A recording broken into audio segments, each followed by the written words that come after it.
Конь — крылья мужчины.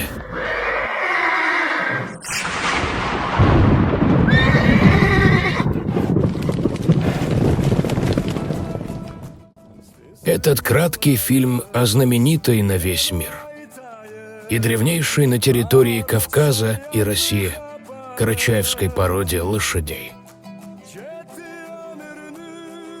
Посвящается всем тем, кто занимался селекцией этой породы в древние времена, и тем, кто развивает и прославляет ее сегодня. Эта порода была известна в летописях как скифская, сарматская, аланская. У римского императора Адриана был любимый конь. Из надписи на надмогильной плите следует, что Борисфейн был аланской породы. В прошлые века путешественники отмечали особые качества породы.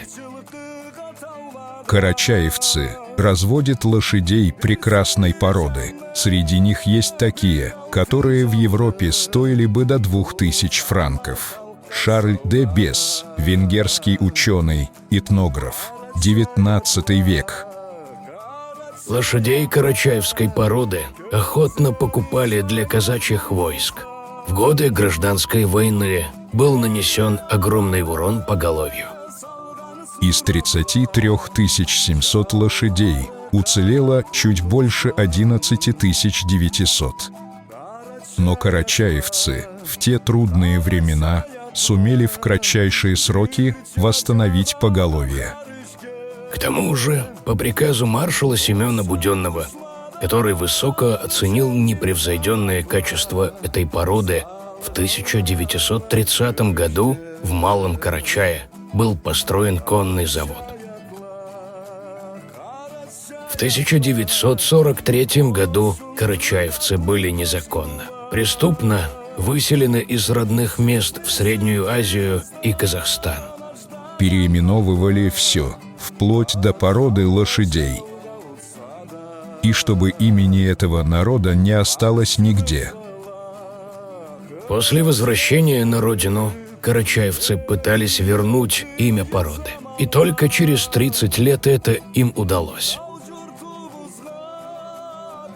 В 1998 году карачаевцами в честь 170-летия первого покорения Эльбруса человеком, а именно карачаевцем Хайсой Киларом Хачировым, было организовано восхождение на Эльбрус на 3 лошадях карачаевской породы. Ровно через год вторая экспедиция покорила вторую вершину Эльбруса. Ни одной другой породе не удалось пройти этот маршрут до сих пор. В 2009 году во Франции крупнейшей генетической лаборатории Лабаджейна в результате исследований ДНК породы был выдан международный сертификат, подтверждающий, что это отдельная негибридная порода. Современные технологии позволили проследить происхождение породы на 5000 лет назад, что ставит эту породу в один ряд с такими породами, как арабская и ахалтекинская.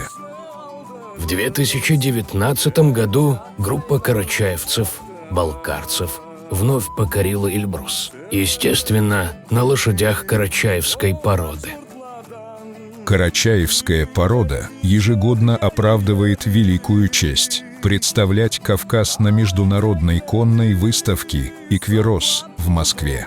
Те, кто развивает и прославляет эту древнюю породу сегодня.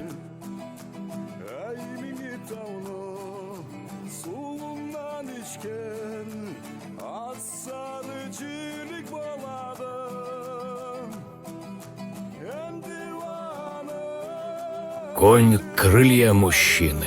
Так говорят современные аланы, карачаевцы и балкарцы. Автор видео — Юсуф Ижаев.